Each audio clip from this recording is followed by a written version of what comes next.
1. Warning. Warning. Intruder has breached security level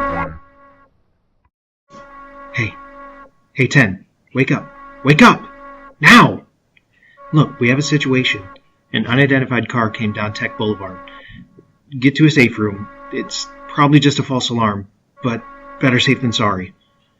While you're waiting, work on that American imperialism data. You gotta be up anyways. The Gamma swiped it last week on a trolling mission. Here, go get to work. Westward expansion versus imperialism. Now, George Washington, the first president of the United States, had a policy to avoid foreign entanglements. In other words, he didn't really want to have any clear foreign alliances. This had a number of reasons, but the biggest reason was that the United States was facing westward at this moment. The United States had all this land out in the west that it saw as its potential growth zone. So the United States is involved in manifest destiny, or this idea that God gave us the right to take over all this country, our continent. The United States was land hungry. They wanted land to farm. They wanted land to pull mineral resources out of. And as they took over land, they made new states, and the states were designed to come in as equals into the country. This ignores a lot of the idea that there's Native Americans living out there. There was French, there was Spanish. The Mexicans we fought a war with them in order to take the southwest corner of the U.S. But what characterizes westward expansion and manifest destiny is the idea that we're going to take the land, we're going to make new states. Imperialism is a little different. The imperial policy is going to begin around 1898 or so. And in this case, we're going to go beyond the continental border, and we're going to try to take over other little countries, typically little island countries that have non-white populations. The reason for this is that we're trying to gain access to new markets or new raw materials, sometimes both. And we're going to see that the United States did not want to make these territories equal states, largely because of the non-white populations that lived there and the fact that they were going to be difficult to govern. The needs of capitalism fueled the desire for imperialism. The capitalist country needed to have new markets where they could sell products, and they needed to have new raw materials to feed into the industries so that the industries could make new products to sell to these new populations. There were also domestic tensions in this turn of the century era. There was a large number of labor strikes in a large number of cities, especially in urban areas. So the basic idea was that if we were able to start a war, we would be able to get those young men into the military and fighting somebody worthwhile rather than having them fight other Americans. There's a large amount of nationalism at this point as well, countries competing against each other to collect colonies, and in order to do so, they needed to have a large military.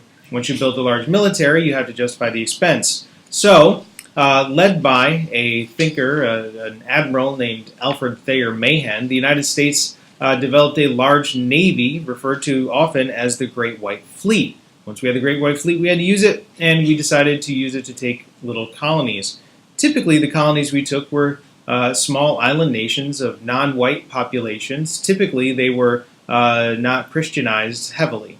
So Christianity also played a role in this, as missionaries wanted to go into these countries, take them over, so that we could help spread the word of God, or as what they said, harvest their souls for God.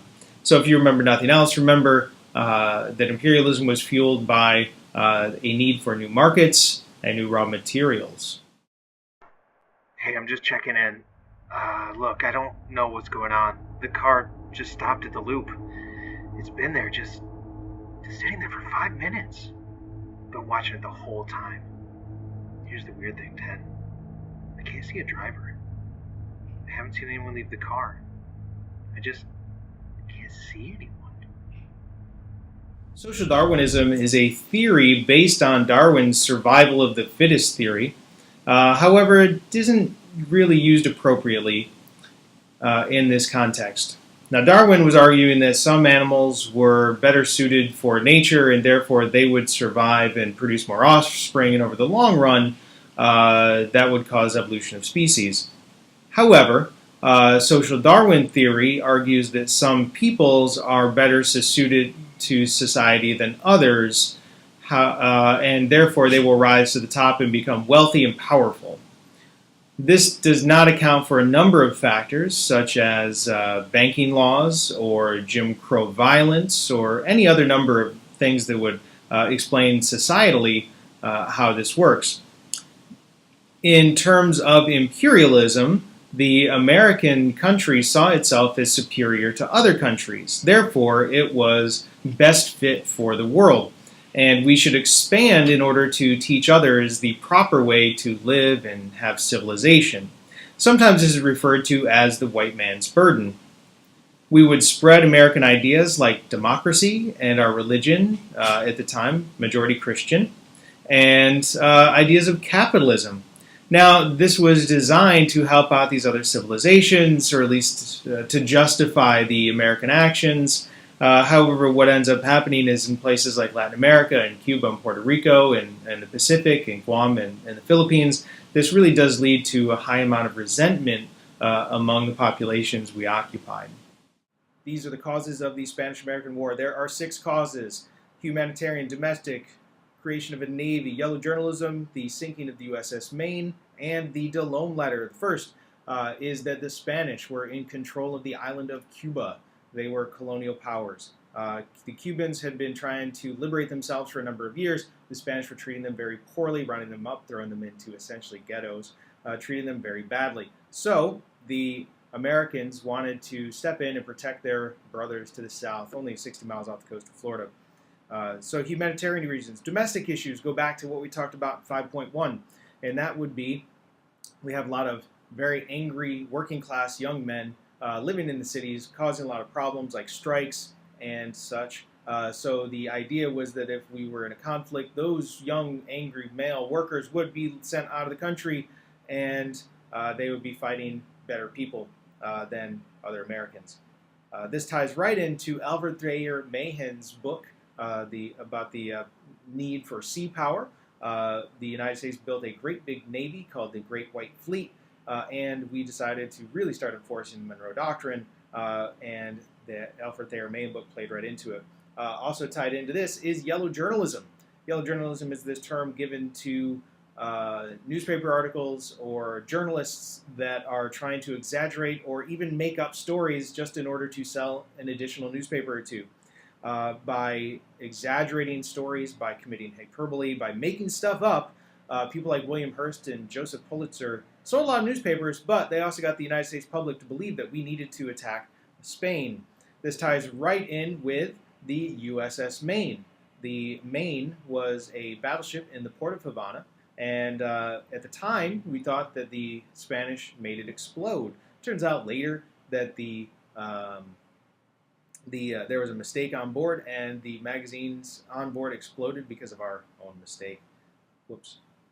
The Delome letter was a letter written by the Spanish ambassador back to Spain, and his name was Delome, obviously.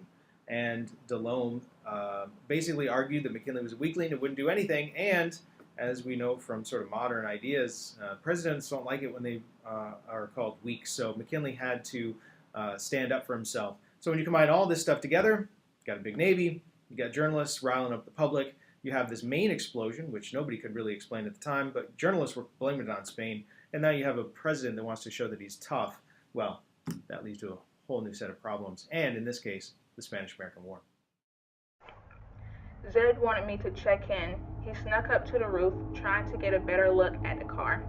He's kind of freaked out. We're going into radio silence for a little bit until he gets a handle on this. He said he'll be in. Hey, what was that? Hello? Somebody there? Who are you?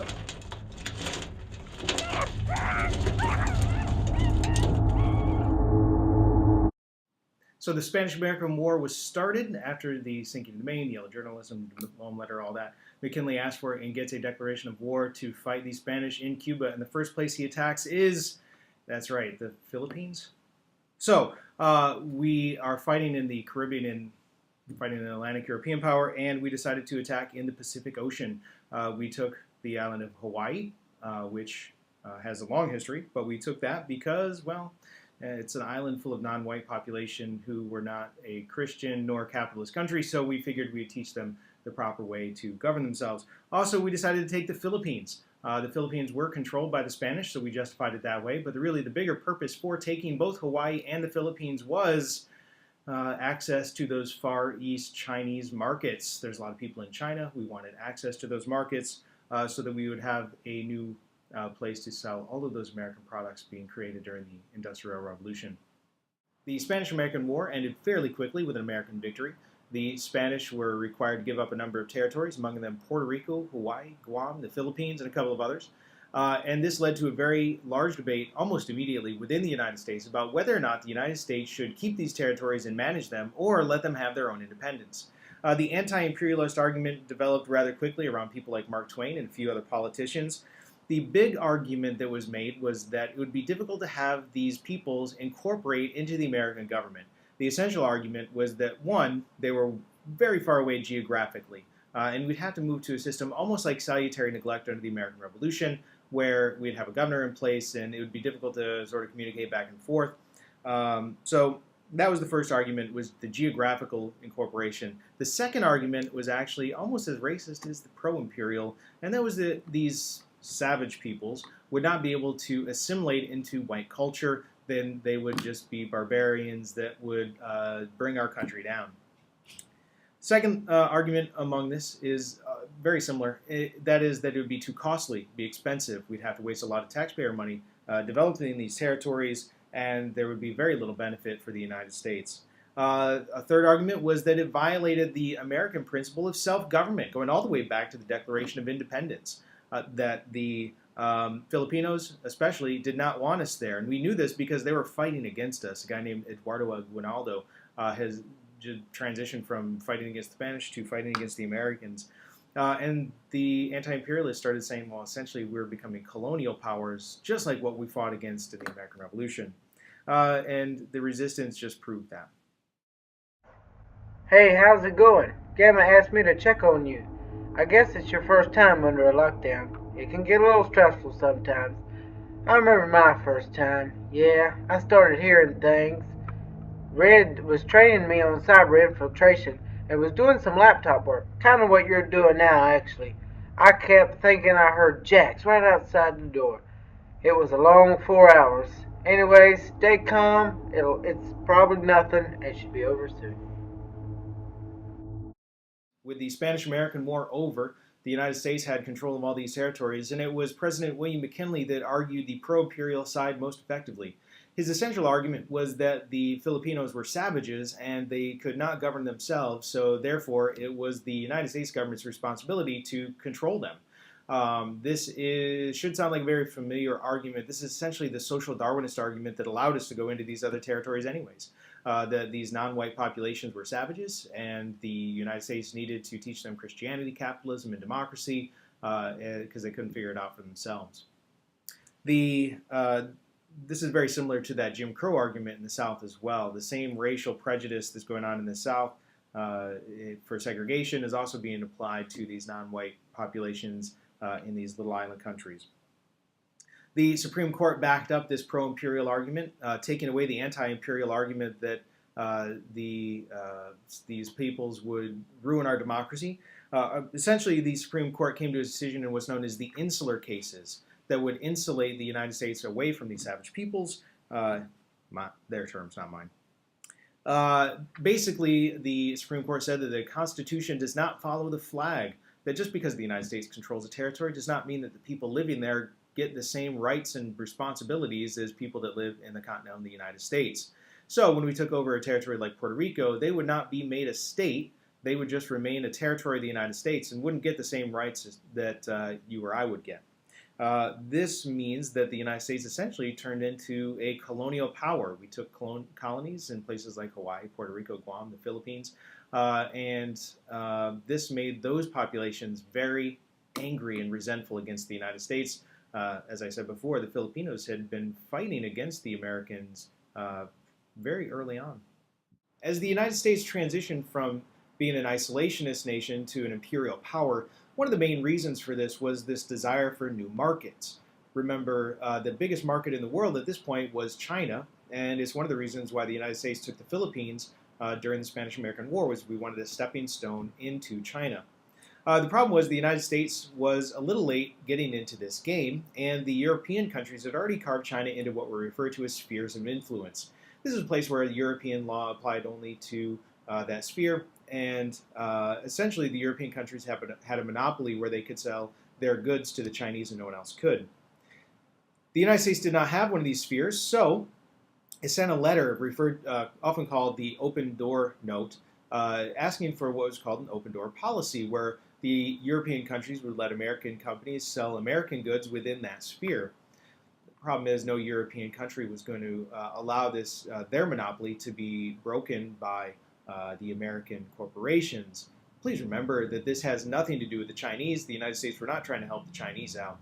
This had everything to do with the Americans wanting to get into the Chinese market to sell their goods to the Chinese population. Oh, I forgot to turn off the radio there. Oops. Well, hey, I hope I didn't say anything embarrassing. I guess I need to be more.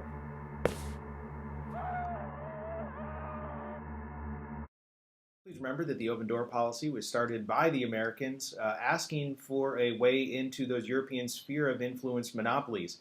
This was not a policy designed to help the Chinese out. In fact, the way that we got the open door policy enacted was by helping out the British with a little problem that they were having.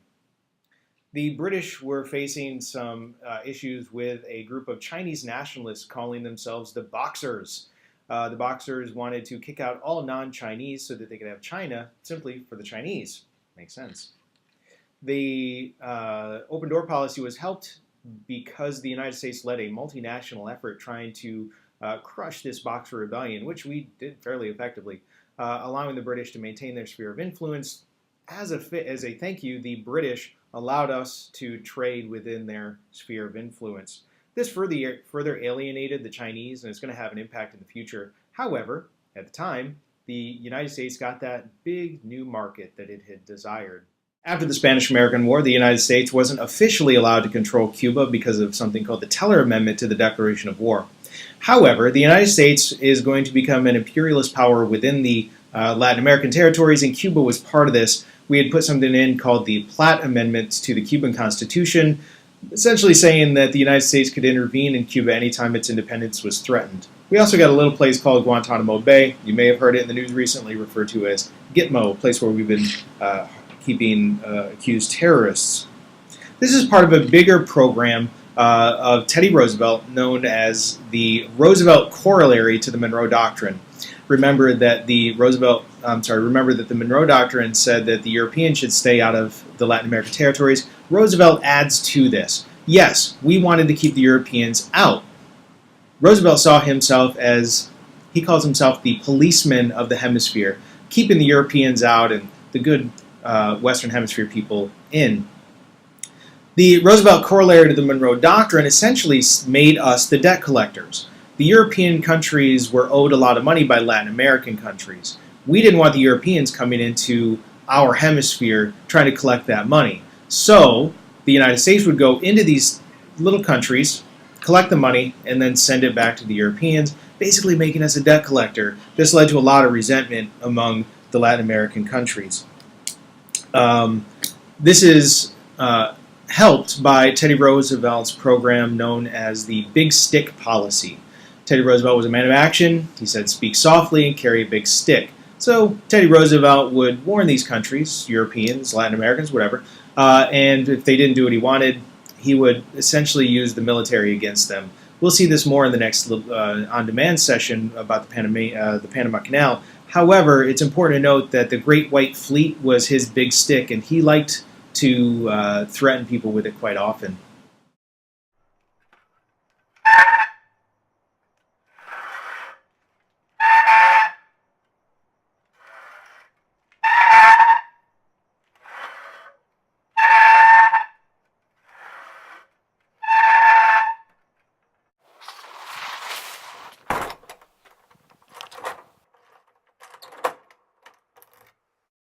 Teddy Roosevelt's big stick policy cannot be better illustrated than with the Panamanian Canal incident.